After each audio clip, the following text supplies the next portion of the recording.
Hello friends, இன்றைக்கி நம்ம சேனலில் பார்க்க போகிறது ரொம்பவே சூப்பரான ஈஸியாக செய்யக்கூடிய ஒரு ரெசிபி தான்.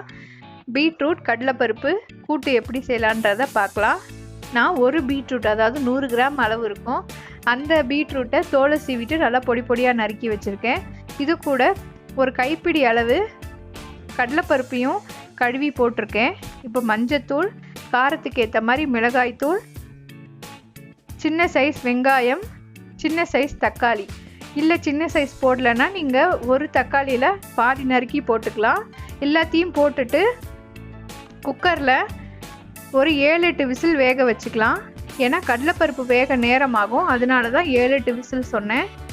இப்போ பாருங்கள், காய்கறி நல்லா வெந்துருச்சு. கடலைப்பருப்பும் பார்த்தீங்க அப்படின்னா நல்லா வெந்திருக்கு, அது உருவமும் மாறலை, நல்லா வந்திருக்கு. திருப்பி அடுப்பை ஆன் பண்ணிவிட்டு ஒரு 2 நிமிஷம் வேக வைக்கலாம். நான் உங்களுக்கு ஏற்கனவே சொல்லியிருக்கேன், தேங்காய் சோம்பு அரைச்ச பேஸ்ட்டு நான் எப்போவுமே வீட்டில் ரெடியாக வச்சுருப்பேன் அப்படின்னு. தேங்காய் சோம்பு அரைச்சி ஃப்ரீசரில் வைக்கிறதுனால எனக்கு ஈஸியாக இருக்குது. தேவையான அளவு எடுத்து வச்சுப்பேன். சின்ன சின்ன பாக்ஸில் போட்டு வச்சுருந்தா ஒரு கட்டி மாதிரி போட்டுக்கிட்டா ரொம்பவே எனக்கு ஈஸியாகவும் ஹெல்ப்ஃபுல்லாகவும் இருக்குது. தேவையான அளவு உப்பு போட்டிருக்கேன். இது இந்த சைடு வேகட்டும். இன்னொரு அடுப்பில் கொஞ்சமாக தேங்காய் எண்ணெய் சேர்த்துருக்கேன்.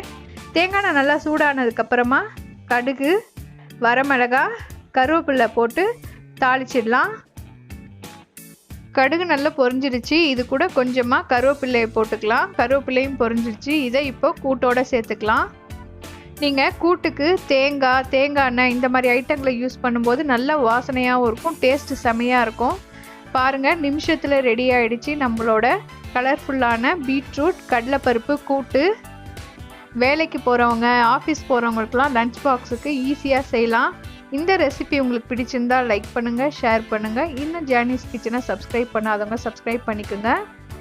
இந்த ரெசிபி பற்றின கமெண்ட்ஸை என்னோட ஷேர் பண்ணிக்கோங்க. தேங்க்ஸ் ஃபார் வாட்சிங்.